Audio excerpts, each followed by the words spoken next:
Hi, this is a quick video about the Pope. And not specifically him, it's nothing personal, it's just that if you're a religious leader and you say something, you should at least live by that. And you're free to think and have any opinion you want to, but at least live accordingly to that.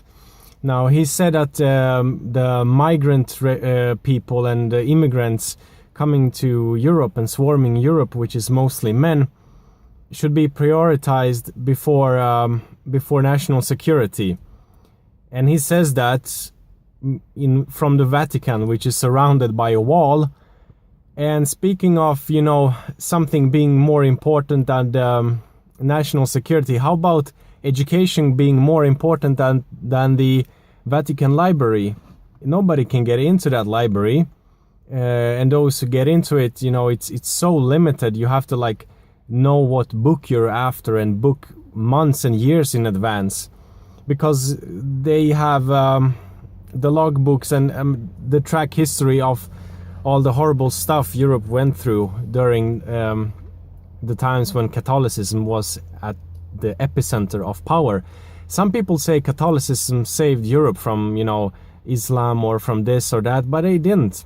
Look, Europeans saved themselves, and the Catholic Church and its power was the one that came after Rome, and Rome had a structure, they had invention, they had hygiene and all that, which eventually the Catholic Church sort of banned and made bad. Therefore you had kings who never washed themselves. Even Vikings washed themselves once a week.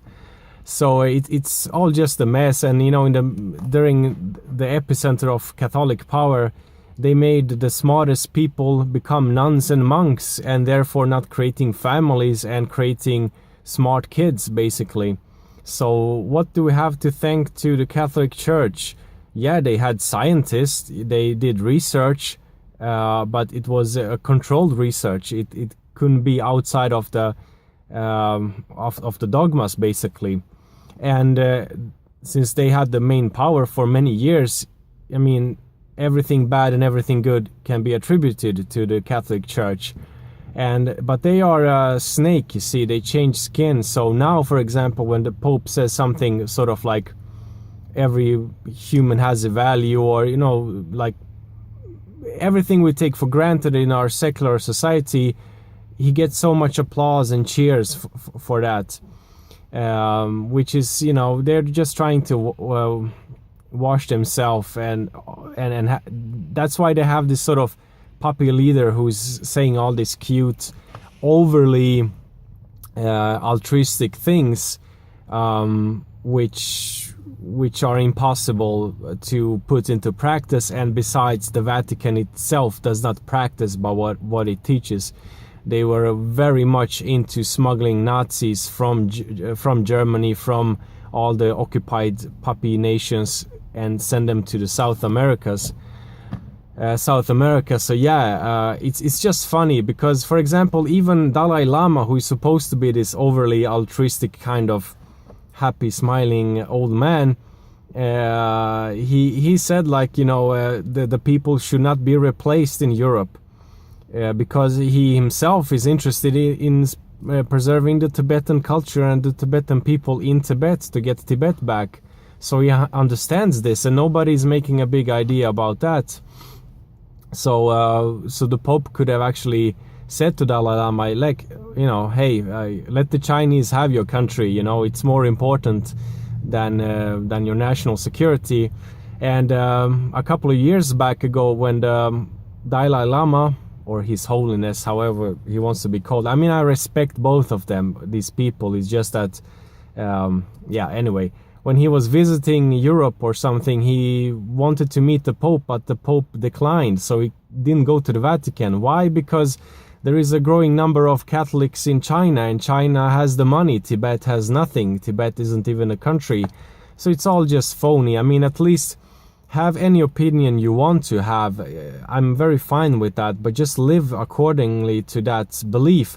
And I understand if we average mortal people, sometimes crack our idealistic rules, but if you're the leader of one of the main religions, come on, you can do better. So it's all just a joke. Yeah, they should open the libraries. I mean, I don't know why nobody questions the Pope anytime, anywhere. They are so licked into the system of the world elites, you know. The Vatican. I'm not talking about faith here. I'm not talking about my or your belief in God or non-belief in God. Just have that clear. I'm just talking about the organization, which is something very different. And if, I mean, at least Dalai Lama can stick to his word somehow, and he can even see things for what it is.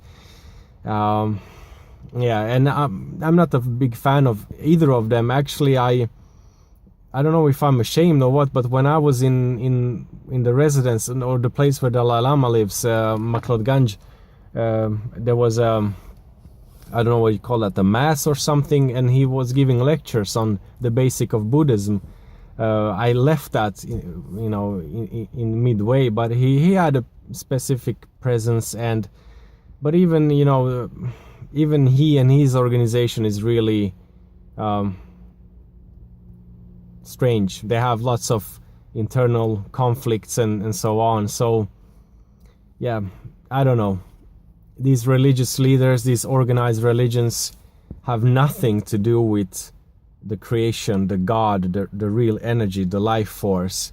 And personally, I am not part of any religion, and although I might share beliefs or not beliefs, values, for example, or states of mind, like a Catholic, like a Buddhist, I'm not part of any of that, and I don't want to insult any one of them. I'm just saying that the leaders and the whole structure is wrong and very corrupt, and it's full of hypocrisy.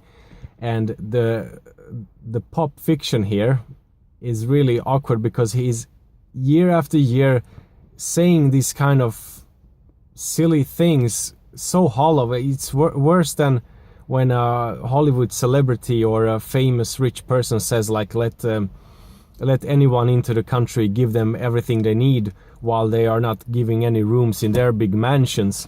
You know, it's that's okay. You know, they're still people. They don't claim to be any religious leader, but coming from a religious leader, it's really funny. And they keep letting him write these articles, and they talk about this and all that. I mean, ask Catholics around Europe, they are not really sharing his values. So he's just there to sort of, you know, be like a green light for the LGBT community, for everyone who is, you know, secular, to sort of change the image of the Catholic Church. That's what they do. That's how they have survived throughout the ages. So, you know, they know how to survive. Yeah, okay, that was some quick thoughts after just coming back to the car and catching up some news. I think it's funny, the Pope, pop fiction. Take care and all the best. Ciao.